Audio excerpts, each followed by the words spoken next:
Alô? Oi, boa tarde. Mais uma vez, bem-vindos ao Salão de Ideias da 23ª Bienal Internacional do Livro de São Paulo. Esse é um dos 6 espaços de programação oficial da feira que tem a curadoria do Sesc São Paulo. Bom, a mesa de hoje é Ficção e Memória na Encruzilhada do Tempo. A gente pretende discutir as relações entre ficção e história. E, para ter essa conversa, a gente convida... Temos aqui no palco o cineasta Karl Hamburger, diretor do filme Xingu e O Dia em que Meus Pais Saíram de Férias, que ganhou o prêmio de melhor filme de público no Festival do Rio de Janeiro e de melhor filme no Grande Prêmio de Cinema Brasileiro. A historiadora Mari Del Priore, com mais de 30 títulos publicados, vem se dedicando a escrever obras entre história do Brasil, valendo-se de uma linguagem menos acadêmica. E o escritor Alberto Mussa, autor do romance A Primeira História do Mundo. O conjunto de seus livros conta hoje com 26 edições no exterior, já distribuídas por 16 países. Bom, para mediar essa discussão, essa conversa, temos o jornalista Cassiano Alec Machado. Vou passar a palavra para ele agora. Tenham todos um ótimo debate. Boa tarde ou boa noite, como preferirem. Eu agradeço, em primeiro lugar, ao Sesc e à CBL pelo convite e a presença desse trio de primeira aqui. É um prazer estar nessa mesa. Eu queria, antes de mais nada, entrar já direto assim, no tema de ficção e memória, ficção e história. Eu queria pedir para cada um de vocês, no caso do Alberto, que eu passo a palavra primeiro, como a história entrou na ficção dele, e depois, e também a mesma pergunta para o Karl, e para a Mary, a pergunta como a ficção entrou na história que ela produz. Então, primeiro eu queria passar a palavra para o Alberto. Boa noite. Obrigado pela presença de todos. É uma pergunta difícil de responder, porque o meu interesse por história, né, é muito antigo. Desde pequeno, eu sempre me interessei. Sempre me motivou, por exemplo, ficção de base histórica, né, a minha imaginação de criança, desde pequeno. Sempre me interessei, por exemplo, por livros que falavam de civilizações antigas, né. Me lembro até que meu pai tinha na biblioteca dele uma coleção ampla lá com todas as civilizações: China, Egito, né, Babilônia e as civilizações andinas, mexicanas e tal. Eu sempre gostei não cheguei a estudar história, mas eu acho que a minha relação talvez com a questão do imaginário, né, de me deslocar para um tempo passado, para experimentar uma vida que eu não vivi e que não poderei viver, né, é que talvez me inspire. Eu não consigo escrever sobre o tempo contemporâneo. Não consigo, simplesmente não consigo. Então, preciso desse deslocamento para a imaginação funcionar. Mary, você poderia... Boa tarde a todos. Quero agradecer a presença de alguns amigos que estou vendo aqui, agradecer ao Sesc, porque eu achei a ideia dessa conversa extremamente consistente. A gente que vai muito para essas bienais, às vezes, né, fica tropeçando assim, nos assuntos meio abobrinha, mas essa ideia foi realmente genial. Eu acho que você ser historiador no Brasil é você ser uma espécie de profissional do entusiasmo. É como eu defino o historiador brasileiro. Você tem que adorar o que você faz, você tem que ter paixão, você tem que gostar de arquivo, você tem que gostar de conversar com os mortos, como eu digo, você tem que gostar de decifrar velhos papéis, viver no meio deles, não ter medo de sujar as mãos.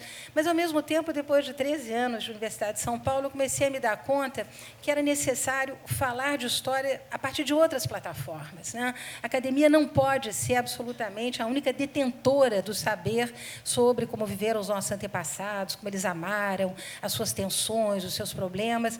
E eu, a partir daí, resolvi realmente me dedicar a fazer o que na Europa já existe há muito tempo, que é um tipo de literatura histórica buscando uma musicalidade na narrativa. Quer dizer, eu não queria continuar fazendo aquela narrativa impessoal.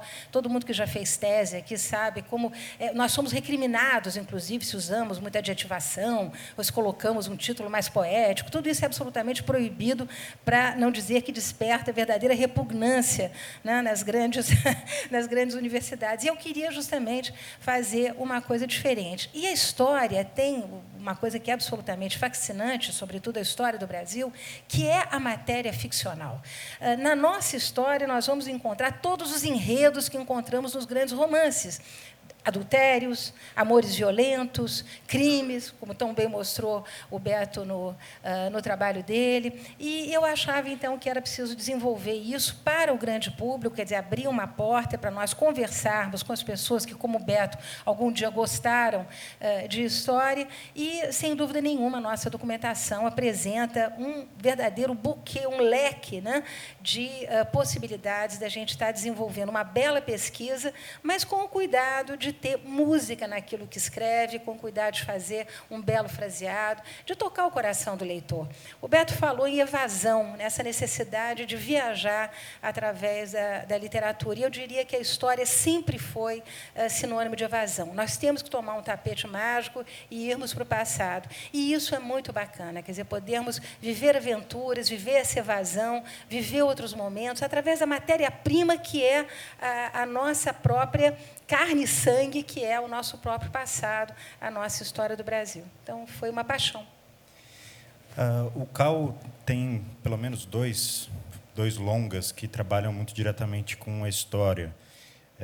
O Xingu, que é o mais recente, e o ano em que meus pais saíram de férias, que reconstrói o ambiente dos anos 70. Eu queria saber como que a história entrou nesse seu trabalho, como foi o trabalho de reconstituição histórica desses períodos?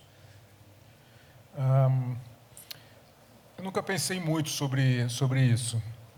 O que me atraiu assim em trabalhar com momentos históricos, né? No caso do Xingu, com uma história real, quer dizer, personagens que de fato existiram. E, no caso do ano que meus pais saíram de férias, os personagens são ficcionais e baseado em várias histórias de amigos minhas, do Cláudio Galperin, que fez o roteiro comigo. Foi uma mistura de histórias reais que se transformou numa grande ficção. O que eu acho interessante de trabalhar com história em ficção, primeiro que, apesar de ser coisas que já aconteceram, a gente não deixa de estar falando da gente, de nós hoje, né? Mesmo falando de tempos passados. E, por outro lado, ajuda a gente a entender o que a gente é hoje. E, nos dois casos, desses dois trabalhos que eu fiz, me parece que tem uma tentativa de falar do país, do Brasil, além do aspecto pessoal, que me interessa talvez até mais profundamente, mas tem o aspecto de entender um pouco esse país complexo e interessante, assim. Então, acho que foi um pouco por isso que eu fui caminhando para esses temas, que são muito diferentes, que é muito diferente, talvez, mas talvez não, de outros trabalhos meus que são pura fantasia, né? Alguma coisa tem em comum, senão a mesma pessoa não estaria fazendo, né? Bom, um serralheiro morreu em 1567 com 7 flechas nas costas.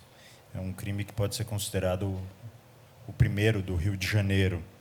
Essa é a história que o Alberto Mussa narra no livro mais recente dele, A Primeira História do Mundo. Eu queria saber como ele chegou a esse crime, quer dizer, de que maneira isso está relacionado com a sua pesquisa, com o seu gosto por história do Brasil, e depois que você falasse um pouco do seu ciclo, que são 5 romances que pretendem resgatar a história do Rio através de romances policiais. Bem, eu sempre começo...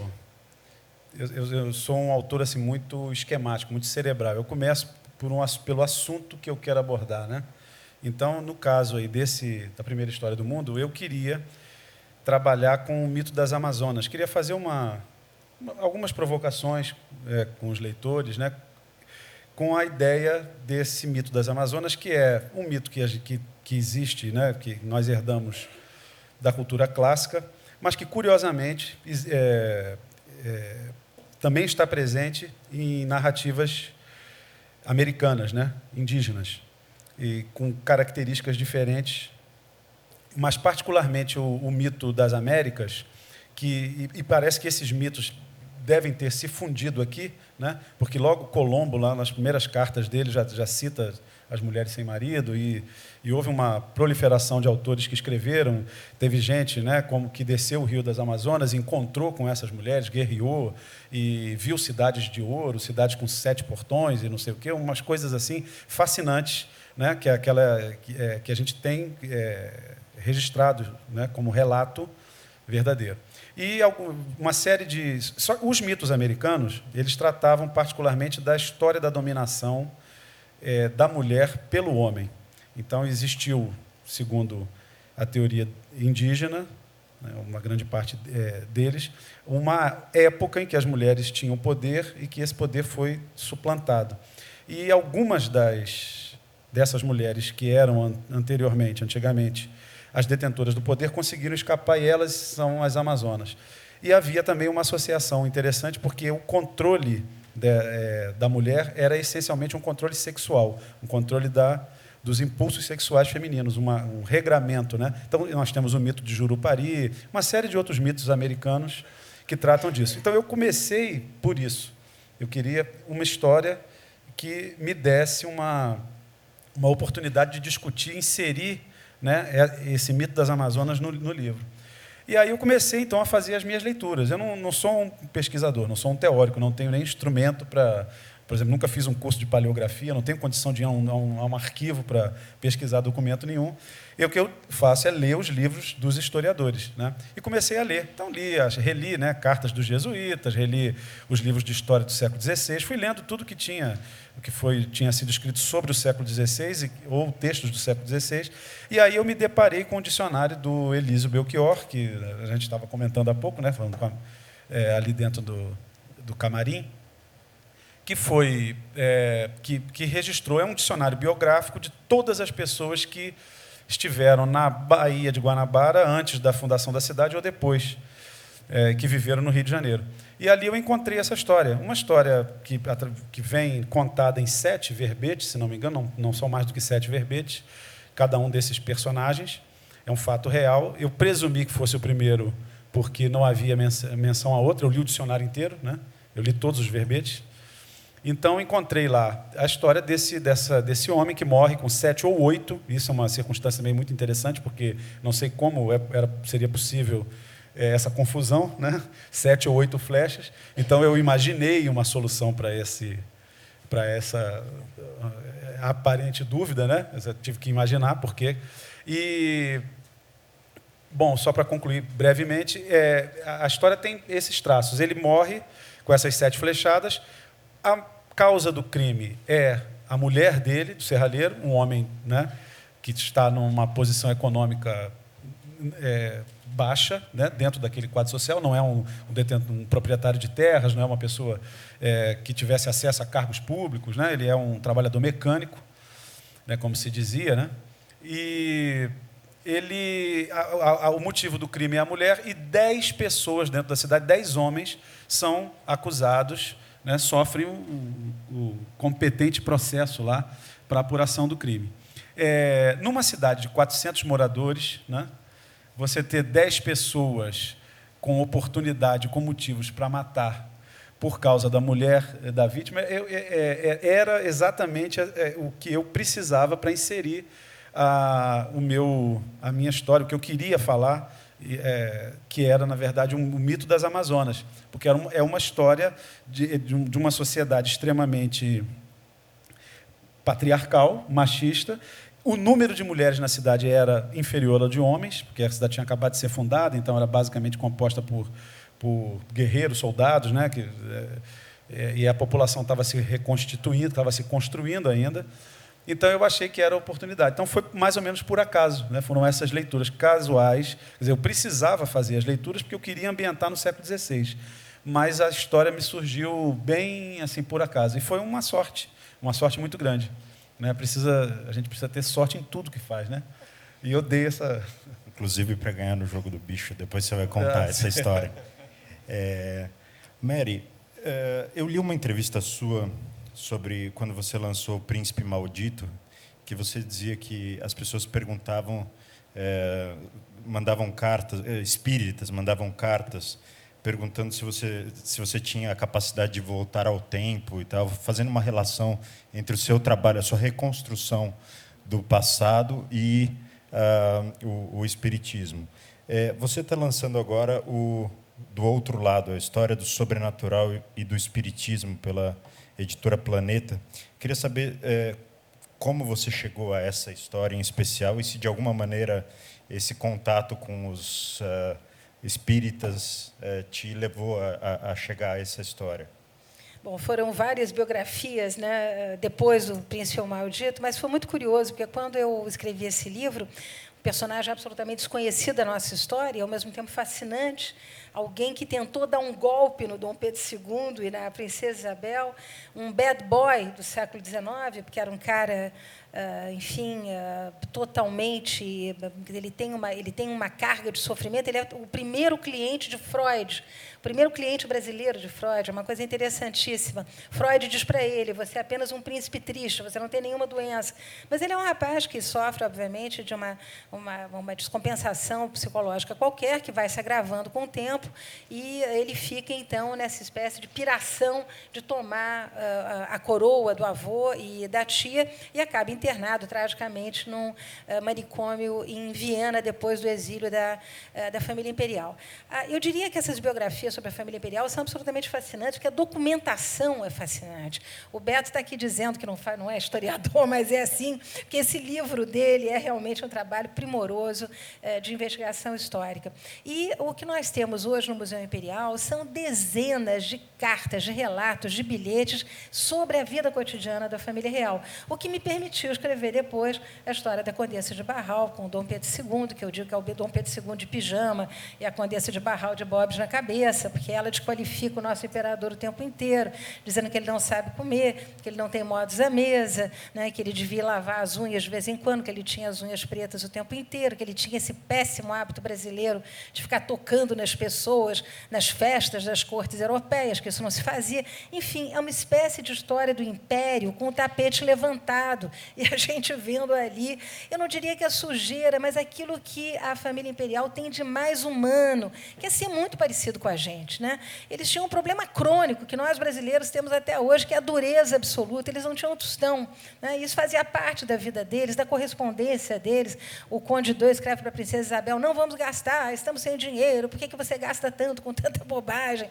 Então, é fascinante a gente fazer essas biografias a partir de uma documentação que acaba nos deixando olhar pelo buraco da fechadura dessas pessoas. Agora, essa presença dos espíritos nas minhas conferências e palestras realmente sempre foi uma característica. Era muito simpático, aliás. Né? Eu não só recebia muitas cartas de monarquistas, e eu devo lembrar a vocês que o Brasil não só tem arquivos públicos fenomenais, mas ele tem arquivos privados fenomenais. E eu lembro sempre do Pedro Corrêa do Lago, que é o nosso grande especialista em documentos antigos, que diz que o maior inimigo do historiador é o decorador de Feng Shui, que chega na casa das pessoas e manda queimar os papéis velhos de família, as fotografias de família. Né? Então, é preciso que isso tudo seja preservado. E, justamente, esses monarquistas muitas vezes me escreviam cartas adoráveis, recebi carta do Ceará, do Piauí, com informações preciosas sobre a família imperial, informações que estão justamente nesses arquivos pessoais. E os espíritas, da mesma forma, vinham para mim me perguntar, mas você ouve? Alguém fala com você? Você consegue retroagir no tempo? E eu procurava explicar que todo o processo de construção de uma biografia dessas sobretudo alguém que tem a ambição que eu tenho, que é de transportar o leitor no tempo, é de fazer uma reconstituição minuciosa, né, do ambiente, do cenário. Então, eu, quando vou escrever um livro sobre qualquer assunto, a primeira coisa que eu faço é selecionar toda a literatura que existe sobre o período, todas as imagens que existem sobre o período, porque se eu digo que a princesa Leopoldina está indo do centro para São Cristóvão e vendo uma porção de árvores, de pés floridos, é porque, naquela época, a estrada que dirigia, enfim, as carruagens tinham esses ipês floridos. E quem me conta isso é um viajante que passou naquela estrada na época. Então, o barulho das cidades, os cheiros das cidades, as atividades que eram desenvolvidas, essas vozes que são tão importantes para a gente ter esse sentimento que o Beto busca de evasão, a descrição é absolutamente fundamental. Uma descrição minuciosa que faz com que os espíritas acreditam que eu possa, enfim, conversar com os mortos, que é a função do historiador. Eu digo sempre isso, né? O historiador conversa com os mortos, mas se transportar no tempo, que é, infelizmente, impossível. Eu só posso fazer isso literariamente. Cal, a gente está aqui nesse ambiente do livro, a Bienal do Livro. Você tem uma experiência muito grande com a ficção e a fantasia, etc. Mas, pelo que eu conheço, você tem 2 ou 3 livros ligados ao Castelo Rá-Tim-Bum. Livros. Tem. Eu queria saber se você tem alguma previsão, se é um horizonte para você trabalhar com livros, se você escreve ficção. Eu adoraria, mas eu tenho até um projeto de um livro pequenininho, mas eu sou muito lento para escrever. E então acho que nunca vou, infelizmente, eu acho que eu nunca vou ter coragem de me arriscar mais do que eu escrevi 3 livros ou 2 em coautoria. Então, daí deu certo, e também do universo que eu já tinha criado para a televisão, então foi tudo mais fácil. Mas, não, o livro é a coisa é a arte mais difícil, na minha opinião, e, infelizmente, eu não tenho esse dom. E ainda no cruzamento entre ficção e história, na sua área, que é o audiovisual, o cinema, você já teve alguma experiência com o documentário e tem algum... Muito pouco.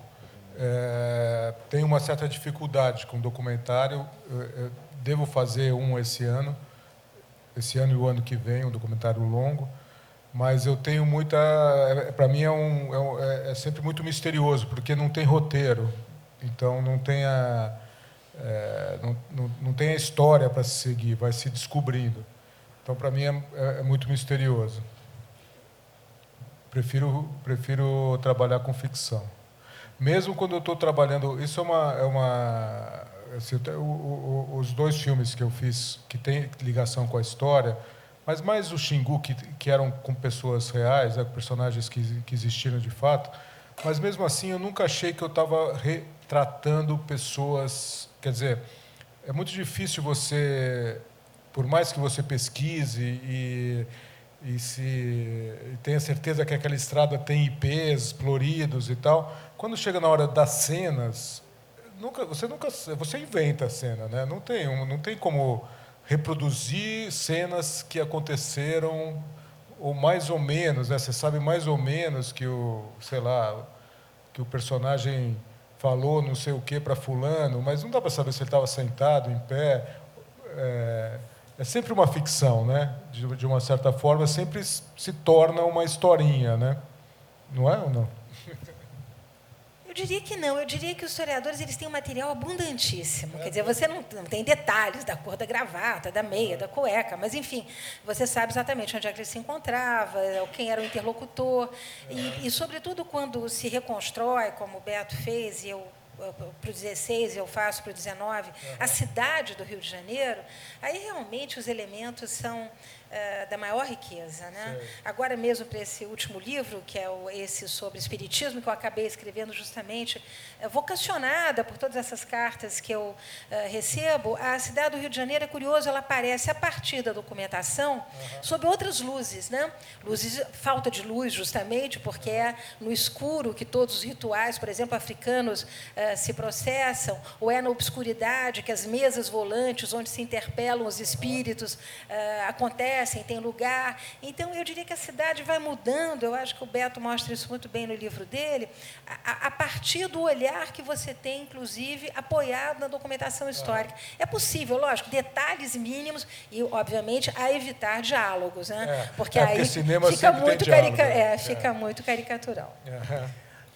Alberto, e por que o formato de romance policial para recontar a história do Rio de Janeiro?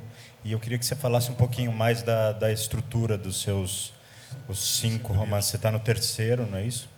Não, eu tinha, há muitos anos atrás, né, quando eu lancei o primeiro, foi o primeiro romance, a primeira novela, né, que eu escrevi, chamado O Trono da Rainha Ginga, eu tinha pensado em fazer uma história policial para cada século da história do Rio de Janeiro. Eu interrompi, né, publiquei outros livros no meio e retomei com O Senhor do Lado Esquerdo. O Trono da Rainha Ginga é o primeiro, se passa no século XVII. É um livro assim que eu até gosto afetivamente, mas é um livro ainda de um escritor um pouco iniciante, então ele tem alguns pequenos defeitos de história, inclusive. Né? Tenho, por exemplo, eu fiz uma cena na cadeia e coloquei a cadeia no mesmo plano do chão, e quando ela, né, era no subsolo. Então, vim descobrir isso depois, mas o livro já estava... Não queria alterar o livro, mas deixei errado do jeito como ficou. Mas aí depois eu fiz O Senhor do Lado Esquerdo, que é do século XX, primeira parte do século XX, e esse é a primeira história do mundo do século XVI. Por que eu pensei isso? Não sei exatamente, assim, não era nenhum, não tinha, era talvez porque eu, como gosto sempre, nunca, eu acho que a história mais recente que eu escrevi se passa em 1914, né? É a ficção, é um conto que eu acho que se passa em 1914. Eu não tenho nenhuma história minha que seja posterior a essa data. Então todas elas são anteriores. E seria uma forma de explorar, né, uma coisa que eu gosto muito, que é a história, e outra que é o romance policial, que é uma fórmula que sempre me interessou muito. Acho que tem muita gente que considera subliterário, né, mas eu vejo assim grandes... É só o fato de lembrar que o Borges e o Bioy Casares escreveram contos policiais e eram apaixonados pelo gênero, fizeram antologia, né, uma série de coisas. A gente pode perceber que existem algumas questões assim que são muito importantes, que são questões humanas e que podem ser tratadas dentro de uma estrutura do livro policial. Eu não tenho nenhum preconceito em relação a isso, né? Acho que nós temos aqui um mestre contemporâneo que está nos assistindo, aí, o Rafael Montes. Rafael Montes, tá. Né? Então eu acredito nisso, e de certa maneira também, porque se tem preenche, digamos assim, o trabalho mais racional, né, e menos o fluxo emotivo e mais o trabalho racional na construção do livro, porque eu faço isso, eu faço mapinhas, né, faço roteiro, exatamente, né? Estudo a cartografia da cidade, tem sempre meus mapas. Eu investi numa bibliotecazinha pequena com a história dos transportes, a história da iluminação, a história de não sei o que lá, tudo para eu saber, né, consultar no momento em que eu preciso. Então, o gênero policial ele está próximo do meu temperamento no momento da escrita. Então, eu acho que também é uma forma, por isso talvez que eu tenha me interessado por ele. E você falou dos 3 que já existem. Já existe algum plano dos outros 2? Em que momento histórico eles vão se situar? No século XIX. No século XIX eu quero fazer uma história envolvendo capoeiras do Rio de Janeiro, quero fazer uma história que envolva justamente eu queria fazer uma coisa como se fosse uma espécie de pré-história da Umbanda, né? Mas eu estou começando ainda, então não sei se será possível, e o livro da Mary vai me ajudar certamente na compreensão disso daí. Eu quero fazer... Essa história já tem mais ou menos o corpo principal dela, mas falta toda a fundamentação ainda, toda... Eu quero dizer, eu já tenho o que eu quero dizer. Eu vou trabalhar com a história das almas, com o conceito de alma na cultura ocidental, né? O conceito de alma africano, que eu conheço, e, né, principalmente ligado ao candomblé, etc., e alguns conceitos indígenas de pessoa, de alma, da constituição da alma. Então, é isso que eu quero brincar com essas coisas dentro do romance. E o último, que vai ser o do século XVIII, eu sei que eu vou, certamente, abordar a Inquisição. Quero trabalhar com a Inquisição, porque eu acho que é um tema também da história do Brasil que a ficção pouco explorou, muito pouco explorado, né? E acho que tem um potencial literário, né, humano, assim, enorme. Mas desse daí eu não tenho nem o título ainda, então não sei nada. Mary, você disse que uma das linhas que você trabalha muito é a biografia histórica, né? E você disse que um dos aspectos importantes de uma boa biografia e o que diferencia ela dos romances históricos é o detalhe. Queria que você explicasse essa ideia. Por que o detalhe é o que torna uma boa biografia uma boa biografia? Eu vou aqui implicar com o Cal de novo. Deus está nos detalhes, né? Eu acho que a boa biografia, realmente Deus estaria nos detalhes, e a má biografia, o diabo estaria nos detalhes, né? Mas eu acho que para o historiador, quer dizer, o historiador, quando ele entra numa história, ele entra, eu diria, com uma certa cerimônia, ele procura ser um pouco mais objetivo, ele vai analisar a documentação, diferentemente do ficcionista, que, como você bem dizia, pode encarnar o personagem biografado. Quer dizer, o que você faz com os irmãos Vilas Boas, e um aspecto interessantíssimo daquele seu primeiro filme é que você estuda a comunidade judaica, o futebol e a ditadura. Quer dizer, realmente foi um samba espetacular que você fez ali, né? Agora, eu diria que a gente entra com mais cuidado, no sentido de que a gente, até por dever de ofício, precisa passar para o leitor a melhor informação possível, né? A mais precisa, né? O Cal falou uma coisa que eu acho importantíssima, quer dizer, nenhum de nós consegue evitar a subjetividade na escolha dos temas, na forma como tratá-los, tudo isso. E outra coisa que você falou que eu achei muito interessante, né? É como o passado está presente na contemporaneidade. Esse meu último livro, sobre o sobrenatural, tem tudo a ver com os dias de hoje. Momentos de angústia somados ao enorme desenvolvimento tecnológico, que foi o que foi vivido no século XIX, né? Com o aparecimento da eletricidade, da telegrafia, do trem, da iluminação e tudo. E hoje, nós, com os nossos celulares e selfies, etc., esses mesmos momentos são capazes de gerar uma insegurança tremenda, em que a única palavra que nos salva é a palavra crer, que é uma espécie de fóssil morfológico que significa milhares de coisas. Milhares de pessoas acreditam em alguma coisa, né? E é um pouco esse ambiente da necessidade de acreditar que eu procurei resgatar nesse livro. E sempre atenta, volto a dizer, ao detalhe. Quer dizer, reconstituir a cidade, os seus personagens, as suas formas de falar, que é uma coisa que o Beto também teve muito cuidado no teu livro, eu achei espetacular. Quer dizer, o cuidado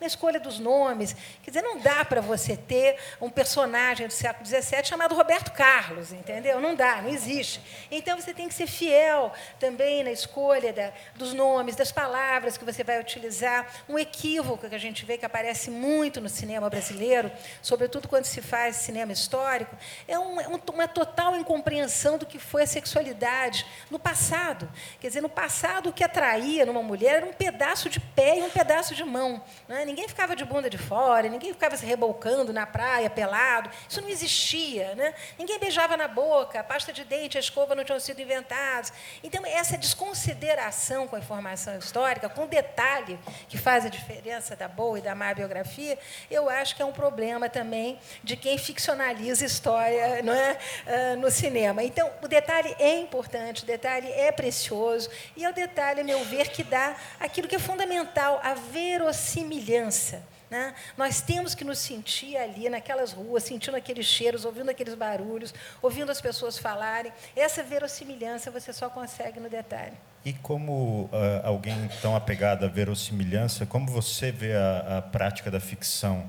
Eu sei que, pelo menos, você tem um livro infanto-juvenil, que é um romance infanto-juvenil, Viagem Proibida nas Trilhas do Ouro. Uhum. Assim como o Alberto disse que se sente desconfortável com o contemporâneo, você se sente desconfortável? Já tentou fazer a ficção e Olha, e eu ficou... devo isso à minha editora, que é a Soraya Reis, que foi quem me convidou a fazer ficção. E nós começamos a fazer esse exercício de ficcionalizar a história a partir de uma coleção voltada para o mundo juvenil, em que momento charneira da história do Brasil, quer dizer, a descoberta do Novo Mundo, o segundo volume é sobre a Inconfidência Mineira, e o terceiro volume é o encontro de um crioulo brasileiro, ou seja, um escravo do Vale do Paraíba, com um africano recém-chegado à África. E isso tudo eles acompanhando o imperador Dom Pedro I na viagem para São Paulo. Então, eu estou pegando o momento charneira da nossa história e ficcionalizando com crianças, quer dizer, com crianças e adolescentes, como exercício. E o próximo livro que eu estou fazendo para a Soraya será, acredito eu, né, com muito, eu acho que com muita ajuda dos monarquistas, dos espíritos, do que seja, será realmente uma ficção histórica que eu tenho muita vontade de fazer. Eu gosto muito de escrever. Eu disse que ser historiador é ser uma espécie de profissional do entusiasmo. Eu adoro escrever sobre história, e eu acho que a ficção, que eu finalmente conseguirei fazer um romance histórico, como se faz na Europa, como se faz nos Estados Unidos. Eu vou tentar. Cal, eu não sei se isso sairia um pouco aqui do nosso escopo, mas já que a Mary estava falando a próxima obra dela, eu queria que você comentasse um pouco. Você teve uma experiência maravilhosa na televisão. Bom, teve várias experiências maravilhosas, mas a mais famosa delas, o Castelo Rá-Tim-Bum. E você está, salvo engano, produzindo uma série que se chama Que Monstro Te Mordeu. Queria saber se você poderia falar um pouco do que vem a ser isso, em que pé está isso, ou se ainda é muito cedo para... Não. Bom, o Castelo é o mais conhecido também porque esse ano faz 20 anos, então tem uma exposição e tal, e veio para a mídia de novo. Tem filas quilométricas. Mas não, foi por uma coincidência, não tão coincidência, depois de 20 anos eu estou voltando para esse universo infanto-juvenil e vou lançar em novembro essa nova série, Que Monstro Te Mordeu, que... Enfim, eu espero que tenha tanto apelo, assim, o público goste tanto quanto do Castelo Rá-Tim-Bum. É difícil, mas a comparação é difícil, mas trabalhamos para isso. Então, em novembro, vai estrear. Mas a gente está de novo no universo da fantasia. Fantasia total, mais fantasia mais do que o Castelo ainda. É uma fantasia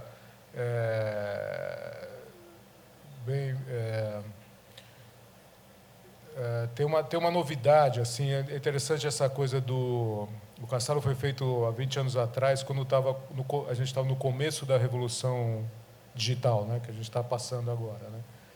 E lá a gente estava tentando entender o que ia acontecer, então tem algumas coisas da estrutura do programa que foram baseados no programa Windows, nessa ideia de janelas e tal. E agora esse programa tem uma estrutura muito peculiar, assim, eu nunca vi nada parecido, que tem uma coisa com a interatividade dentro da estrutura narrativa, que é bem interessante. Mas não dá para contar, assim, tem que ver mesmo para entender. Só invertendo um pouco, Mary, falando na questão do digital, eu vi uma entrevista sua muito interessante falando sobre o papel cada vez mais importante que o telefone celular, os tablets e tal, tem na relação com a notícia, né? Eu queria saber, do ponto de vista de historiadora, como lidar com esse tipo de... com o torpedo, com essa notícia efêmera. Eu não sei se você poderia falar alguma coisa a respeito disso. Eu vou aqui repetir o que disse o Beto. Eu só trabalho até 1919. Achei ótimo. Não, eu trabalhei um pouco com isso, justamente num livro publicado pela Planeta também, Histórias Íntimas, né, em que eu acabo discutindo de que forma a nossa privacidade, quer dizer, essa coisa tão lentamente construída, a partir do século XVIII, que é a privacidade, o quarto do casal, a cama do casal, a camisola, o pijama, enfim, é um negócio enorme, é uma longuíssima história, fascinante, obviamente muito machista, muito racista e muito homofóbica também, mas de como tudo isso vem sendo implodido pelo fim da privacidade e o questionamento em torno da intimidade, né? E eu chego a dizer que nós hoje só nos sentimos na nossa mais absoluta intimidade na frente do espelho do banheiro, quer dizer, não há mais nada, só estamos ali, né, o nosso rosto e o espelho do banheiro, porque isso tudo vem sendo solapado justamente por essa invasão de imagens e de selfies, quer dizer, são próteses modernas, porque são verdadeiras próteses, todo mundo anda com essas coisas no bolso, né, e que acabam por banalizar toda sorte de momentos, banalizar a sexualidade muito, né, e não sei onde é que nós estamos caminhando. Eu acabo também dizendo que a desvantagem da gente ser historiador e não ter uma bola de cristal é não saber o que vai acontecer, mas que nós estamos caminhando para sociedades onde todas essas questões vão ter que ser rediscutidas e vai ter que se construir uma outra forma de intimidade. Eu diria que a palavra é essa, uma vez que a privacidade acabou, né? Eu não tenho qualquer dúvida, eu acho que estamos fazendo esse caminho. Alberto, eu não sei se é uma área que você tenha tanta intimidade, para usar o termo dela, mas você já se aventurou pelo ensaio, né? Embora você seja hoje muito mais conhecido pelo seu trabalho na ficção, você escreveu O Meu Destino é Ser Onça, né? Um ensaio, e tem também um ensaio sobre sambas enredos, não é isso?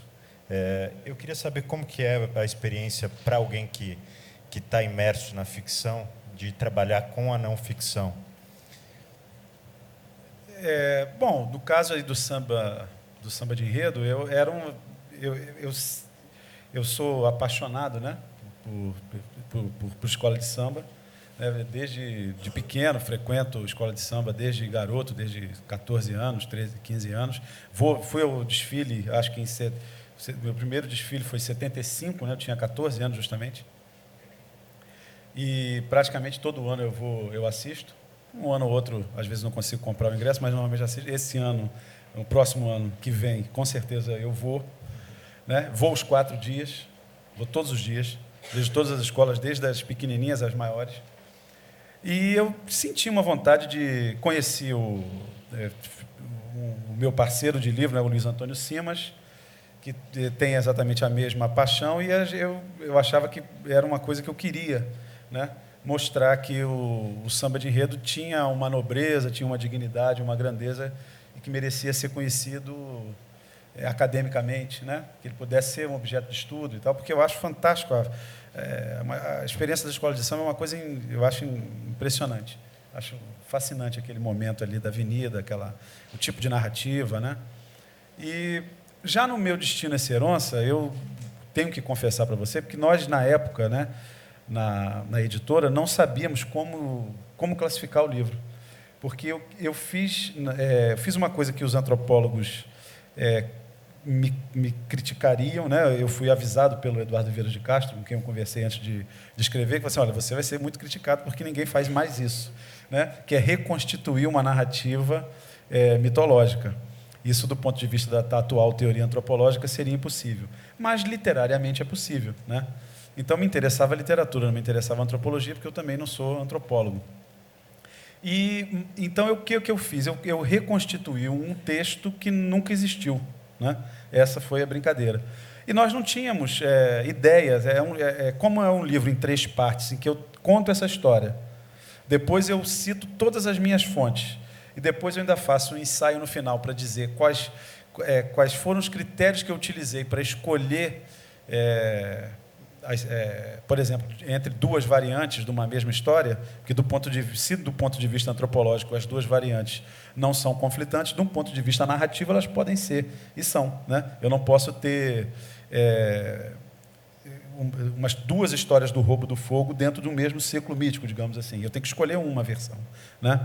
Então, eu expliquei isso. Então, esse livro ele ficou completamente sem classificação. Hoje, eu acho que eu chamaria de narrativa mítica, uma narrativa mitológica, alguma coisa assim, porque ele não é um romance, não é poema, mas ele é mais, digamos, mais literário do que ensaístico, no corpo principal dele. O que ele tem de apêndice é que entra a parte ensaística propriamente dita, que aí já não tem muito valor do ponto de vista antropológico mesmo, não tem valor nenhum, porque aquilo ali não é, né, não é obra de um especialista em antropologia. Mas por isso é que acabou sendo classificado como ensaio. Mas hoje eu sinto que, se eu tivesse que fazer uma separação entre a minha obra não ficcional, que vai entrar uma tradução, vai entrar o livro do Samba de Enredo, eu já colocaria o Meu Destino é Ser Onça na parte autoral, digamos assim, porque foi uma reconstituição que não deixa de ser a minha versão daquela história ali, apesar de eu ter, né, eu sou mais um contador, como os mitos são, né, sempre recontados, né, infinitamente recontados, aquele ali é mais uma versão de uma história dessa.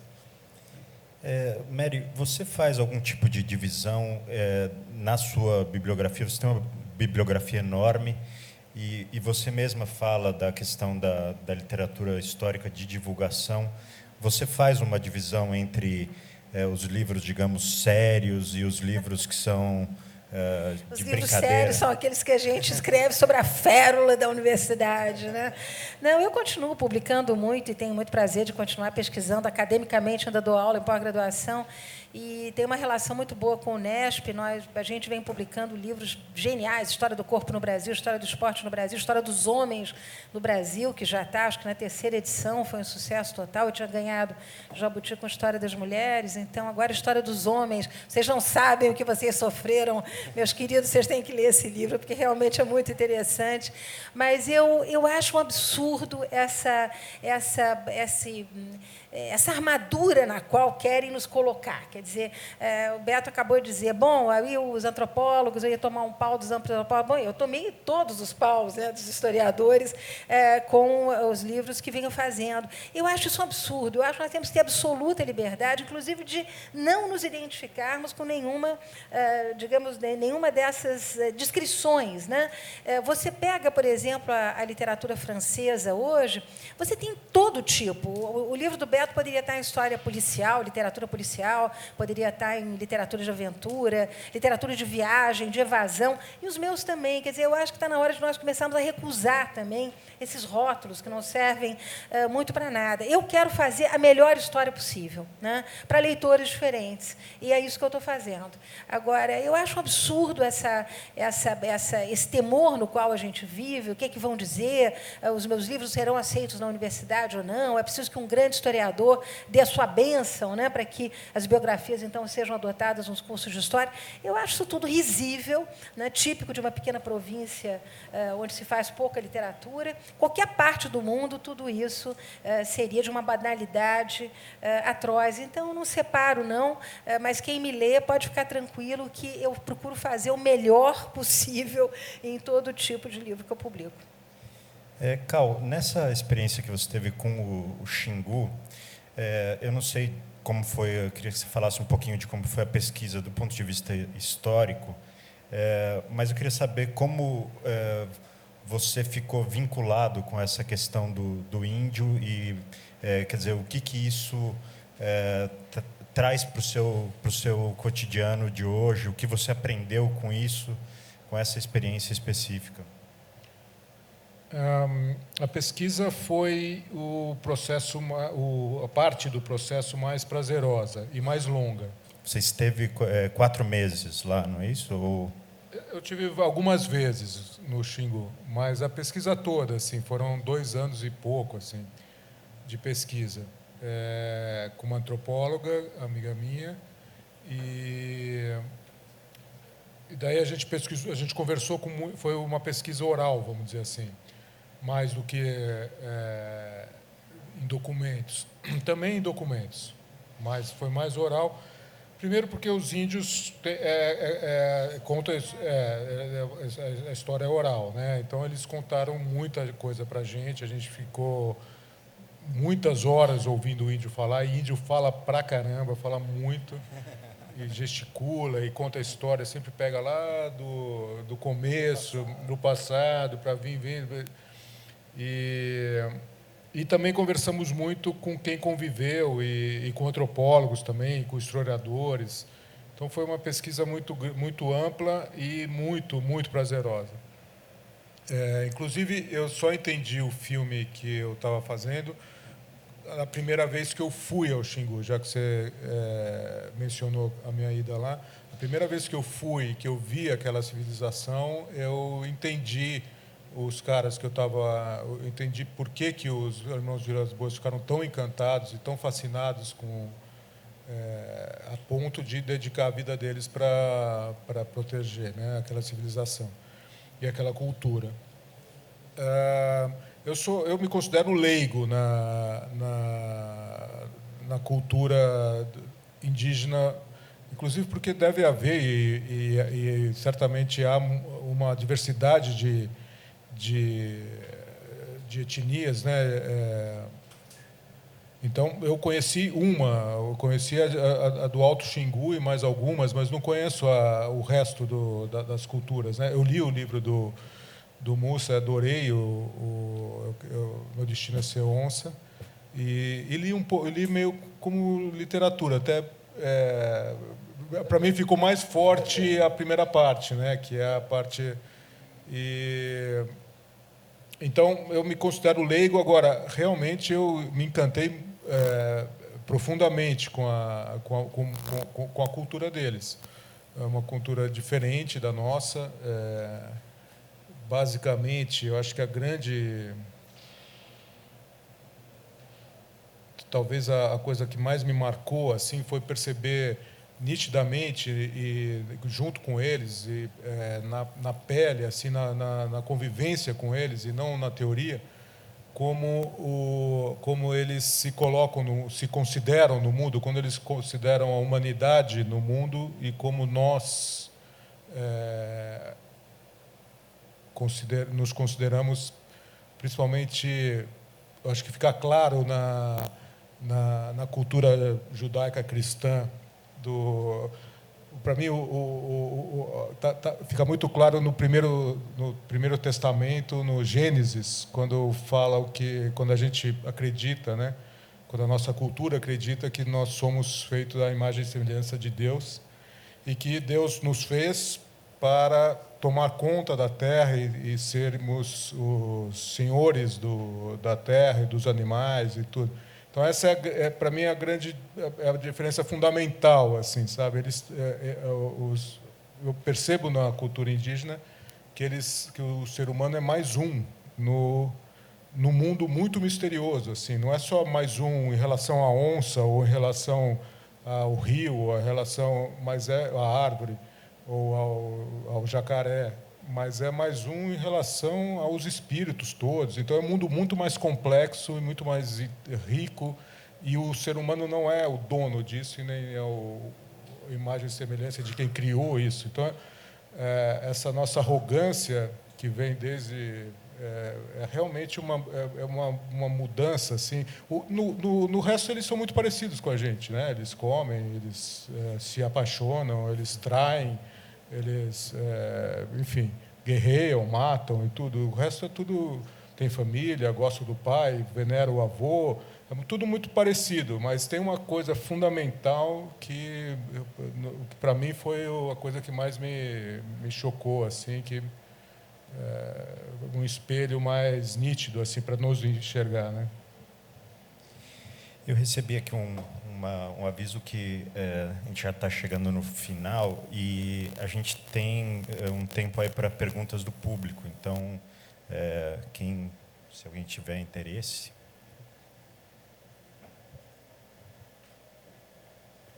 Eu trouxe um livro para dar para o público. Depois você pergunta se alguém faz aniversário.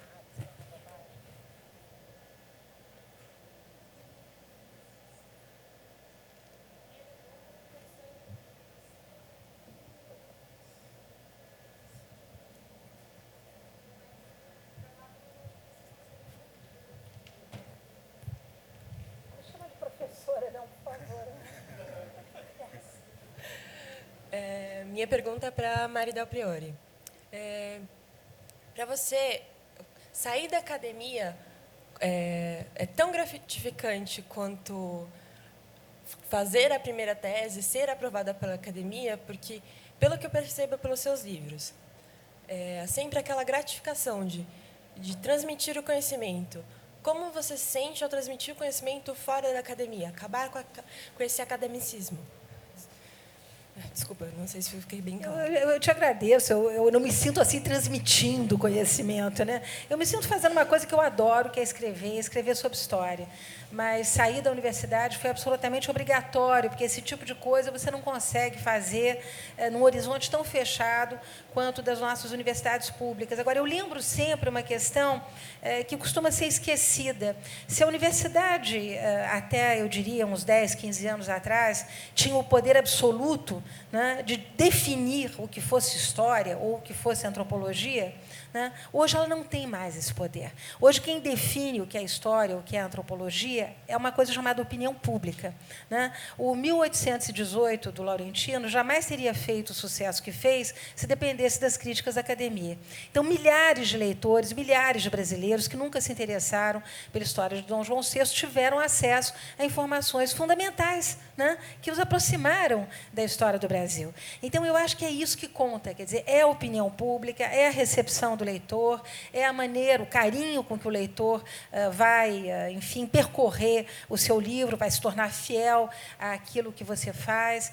Então, eu diria que eu acho que esse é um momento também de rever o papel da academia na vida intelectual brasileira, e o desastre da USP, infelizmente, eu fui professora da casa, né, só confirma esse declínio. Obrigada. Oi. A minha pergunta é para o Alberto Mussa. Ontem a gente assistiu aqui, também nesse mesmo espaço, uma mesa também com o Carlos Heitor Coni e o Rui Castro, onde eles falaram sobre o rigor histórico. O Rui Castro é a favor, ele é um biógrafo, ele é a favor de manter o rigor histórico, ele trabalha dentro disso, enquanto o Carlos Heitor Coni afirmou que isso não existe, o rigor histórico não existe.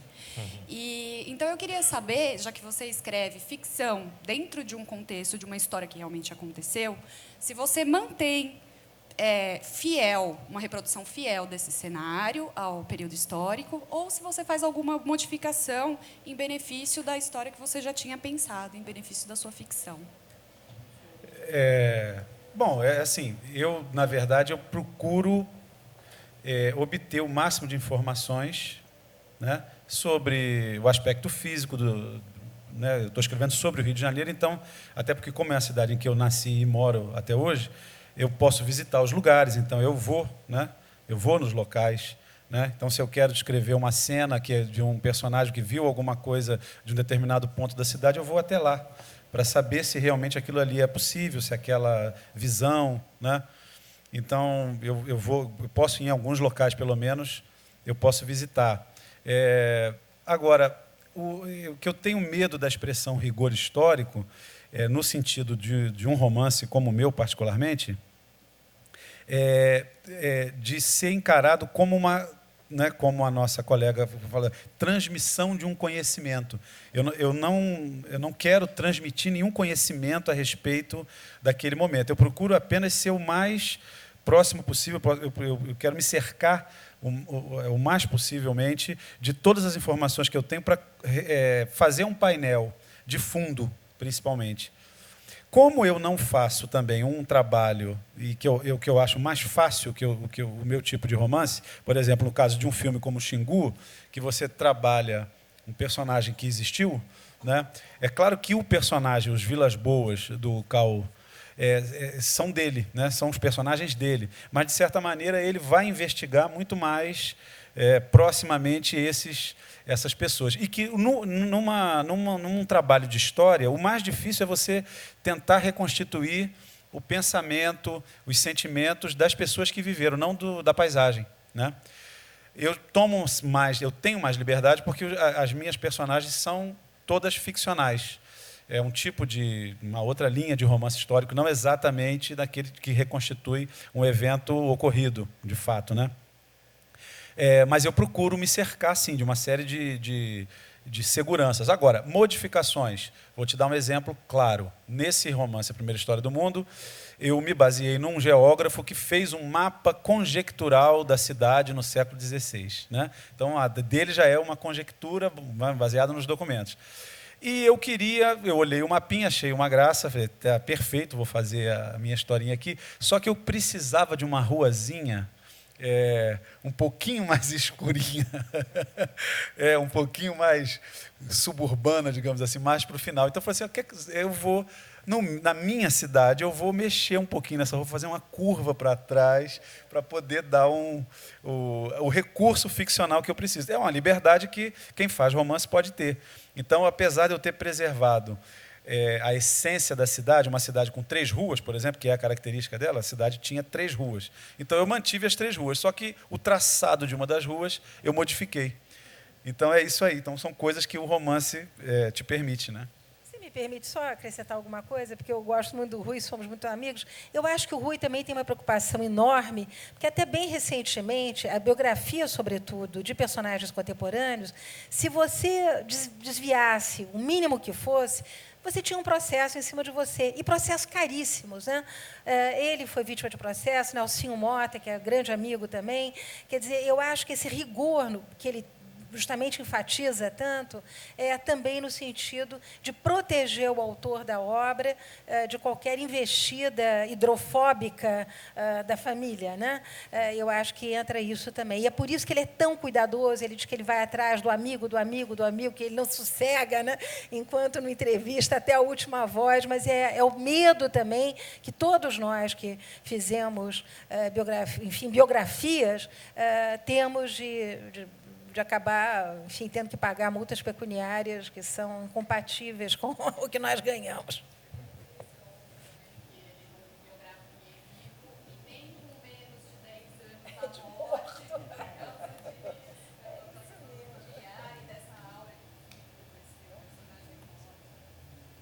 Bom, minha pergunta vai para a Mary.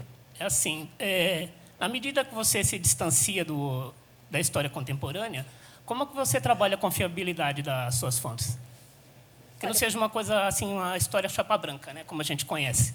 Olha, primeiro é a seriedade dos arquivos. Né? Quando você entra no arquivo do Museu Imperial, você entra no arquivo do Instituto Histórico Geográfico, própria Biblioteca Nacional, você sabe que o que você está encontrando ali é um documento histórico, datado, devidamente catalogado. Estou pensando aqui, por exemplo, em umas cartas da Leopoldina que eu descobri no Museu Imperial, que ninguém conhecia, onde a Leopoldina faz a descrição da depressão dela. É um negócio absolutamente impressionante, o quanto uma mulher pode sofrer de solidão, de abandono e de rejeição. Quer dizer, são documentos que estavam ali, né, catalogados, pouco conhecidos, e você sabe que, tendo uma boa proveniência, tendo uma boa, estando bem arquivados numa casa correta, você não tem nada digamos, a dizer da probidade daquele documento. Complicado é quando você recebe um documento de uma coleção particular. Isso é muito complicado, porque há coleções particulares, inclusive, que são montadas em cima de documentos falsos. E aí você não tem o amparo, né, da instituição para dizer, não, trata-se realmente de papel do século XVIII, ou XIX, ou a escrita de Dom Pedro é essa mesmo. Então, esses cuidados todos, para quem tem, digamos, a preocupação de dar o melhor para o leitor, eu procuro ter. Né? Muitas vezes recebi informações de orelha, ou informar, não, porque meu avô me contou que foi assim. Então, você agradece, faz uma cartinha gentil, mas, obviamente, não vai para o teu livro. A minha pergunta é para o Cal. Eu queria saber sobre o filme Xingu, se você teve algum problema ou alguma tentativa de censura por parte da família Vilas Boas. Oi? Não, porque foi minha primeira condição, que a família assinasse uma autorização para fazer sem que tivesse nenhuma interferência. Então, eles não leram o roteiro e só viram o filme e pronto. Então, foi a condição que eu coloquei para entrar no projeto. Então, não tive, não. A própria ideia do filme partiu de um familiar, não é isso? Partiu do filho do Orlando Vilas Boas. ele que procurou a gente para oferecer a história. Oi, a minha pergunta é para a Mary. Vendo essa relação de história e cinema, a gente tem um filme, a Carlota Joaquina. Eu queria saber da sua opinião se realmente todo o filme, todo o roteiro do filme, a fotografia foi realmente respeitada de acordo com os contextos históricos e se também foi somente uma sátira com relação à chegada da família real aqui no Brasil. Eu acho que a própria diretora assumiu que era uma brincadeira, né? Que era uma sátira. Na época, vários historiadores, mais uma vez, voltando à sua questão, quer dizer, aí a universidade entra, né, com o seu rolo de massa, não pode, está tudo errado. Quer dizer, mas a diretora estava ali explicando que ela resolveu fazer uma brincadeira, que isso era assim mesmo, que não tinha problema nenhum. Agora, o legal é que quando, em 2006, 2008, quando houveram os festejos, enfim, as comemorações todas em torno da transmigração, porque a gente não pode mais dizer viagem da família real, tem que dizer transmigração da família real. O que aconteceu? Fizeram livros excelentes. Teve uma pesquisadora do Rio de Janeiro, da UFRJ, que fez uma história fantástica da Carlota Joaquina, mostrando as habilidades políticas dela, quer dizer, de longe de ser uma ninfômana, uma mulher que educou extremamente bem as suas filhas, conseguiu articular o casamento todo, de todas as meninas que eram filhas dela com pseudo-filhas, enfim, não se sabe, não tinha exame de DNA naquela época, mas, enfim, as meninas todas, excelentes casamentos nas cortes europeias, uma mulher que, afinal de contas, tentou ter um reino espanhol aqui na região cisplatina. Então, foi fantástico como essa figura tão caricaturizada pelo cinema e também, de uma maneira geral, pela historiografia mais conservadora, emergiu desse livro, digamos, com toda a sua força. E o bacana, quando a gente está fazendo biografia, eu acho que a partir de uns anos para cá, é que hoje ninguém mais faz história de vida de santo, né? Eu digo sempre que quem gostava de fazer isso era o padre Serafim Leite, que fez a história da Companhia de Jesus e que inventou um santo em cada padre. Padre não pecava, padre só fazia milagres, tudo era uma maravilha. Hoje a gente pode contar a história dessas pessoas justamente a partir da documentação, com todos os seus problemas humanos, né?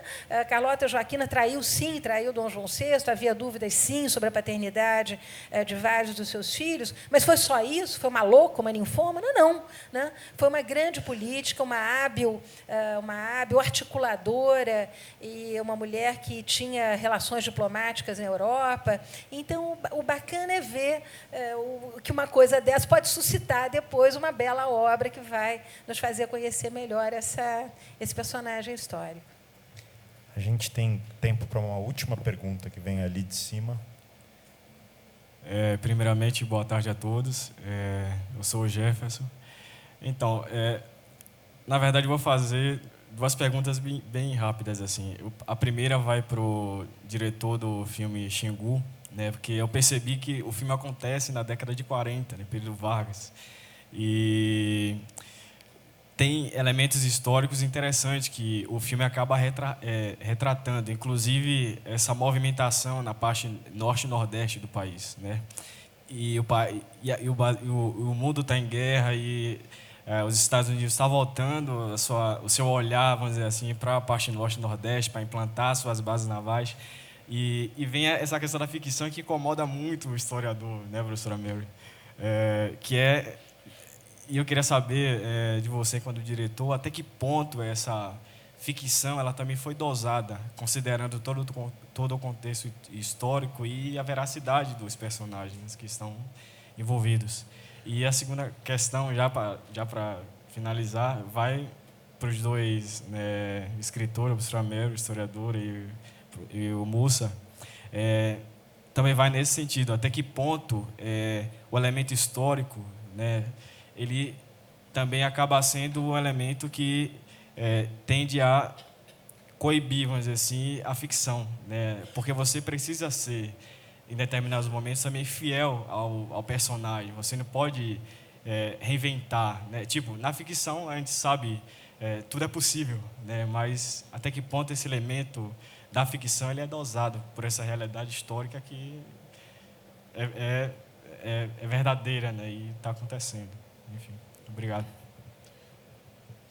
Em relação ao filme Xingu, acho que o que eu aprendi fazendo esse filme que para o cinema é muito difícil, e estou aqui tentando lembrar se tem algum filme que me contradiria.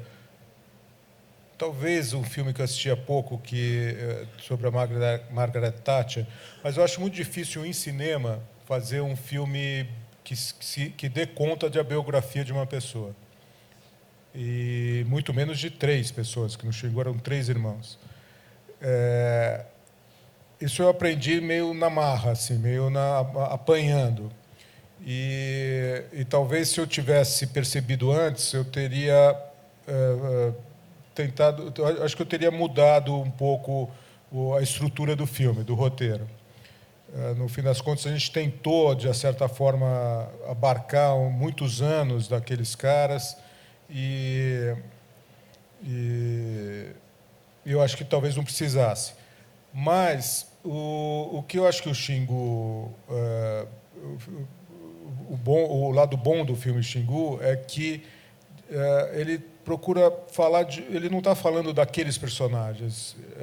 Aqueles personagens foram um pouco veículo para falar de uma outra coisa, que é o encontro de 2 civilizações, da nossa e dos índios. Talvez não tenha ficado claro, ou tenha ficado no meio do caminho. Agora,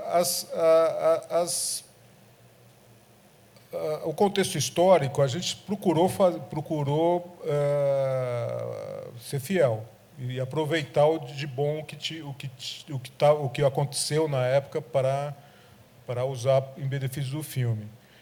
E só mais uma coisinha seria em relação a pergunta que você fez para os escritores. Eu pensei para o filme. No filme, o filme tem uma estrutura dramática e dramatúrgica que a gente tem que, para o filme ficar legal, as pessoas gostarem e acompanharem, tem lá o primeiro ato, segundo ato, terceiro ato, uma curva e tal. Tem uma estrutura que é bom você respeitar de alguma forma. E muitas vezes, a maioria das vezes, ou sempre, a nossa vida não tem o primeiro ato, segundo ato, terceiro ato e tal. Então, no cinema, a gente tem que realmente mexer na estrutura da vida da pessoa para adaptar ela, pôr na forma da dramaturgia. Jefferson, para te responder assim muito sucintamente, eu procuro explorar o que a documentação histórica tem de mais saboroso. E eu volto a dizer, a documentação histórica ela tem muito daquilo que a grande ficção tem, né? Que é o romance, que é a dor, que é enfim, a tensão, e é apenas isso que eu procuro fazer. Obrigada. Viu? Também tentando ser breve, você me perguntou sobre se o fato histórico ele pode restringir a criação, né? Depende sempre de como cada livro se propõe, né? Existem livros que, por exemplo, nitidamente eles não estão preocupados, né? Fazem uma ficção sem estar preocupados, recriam o universo, né? Isso depende muito. Cada tipo de romance você pode ter uma transgressão da história intencional. Outras você pode cair num erro, né, também, mas que seja de um detalhe que se torna irrelevante, que não choque o leitor. Depende muito da ideia geral, da imagem geral que você monta, né, daquela época, né, e como ela vai ser absorvida pelo leitor. Porque no jogo da ficção, pelo menos, ou da ficção convencional, já que a gente está ampliando esses gêneros todos, existe um pacto do autor com o leitor. O leitor lê sabendo que é ficção, né? Ele sabe que é ficção, né? Então, pelo menos na nossa contemporaneidade, existe uma regra que a gente tem que cumprir. Se eu vendo romance, se eu sou romancista, eu tenho o direito de mentir para você. E o leitor ele aceita a mentira como faz parte do jogo, né? E isso pode ser até usado na exploração da riqueza, das provocações que você faça. Então, não acho que exista restrição. Depende de como você trabalha o material, qual é a sua intenção, em que nível você quer, né, que aquele fato histórico que você está trabalhando ele vá impactar o seu leitor. Obrigado aí pela pergunta. Bom, eu acho que essa última resposta acho que condensa uma série de pontos aqui que essa mesa se pretendia. Então, acho que é uma boa maneira da gente encerrar. Eu agradeço a presença de todos vocês. Relembro que o Alberto Mussa está lançando a primeira história do mundo pela Record, e a Mary Del Priore, do outro lado, a história do sobrenatural e do espiritismo pela Planeta. E o Cal está com seus filmes aí disponíveis tem a exposição do Castelo Rá-Tim-Bum no MISPRA, também documenta o trabalho dele. E em breve vai ter a série Que Monstro Te Mordeu, que estamos aguardando. Bom, obrigado a todos. Boa noite.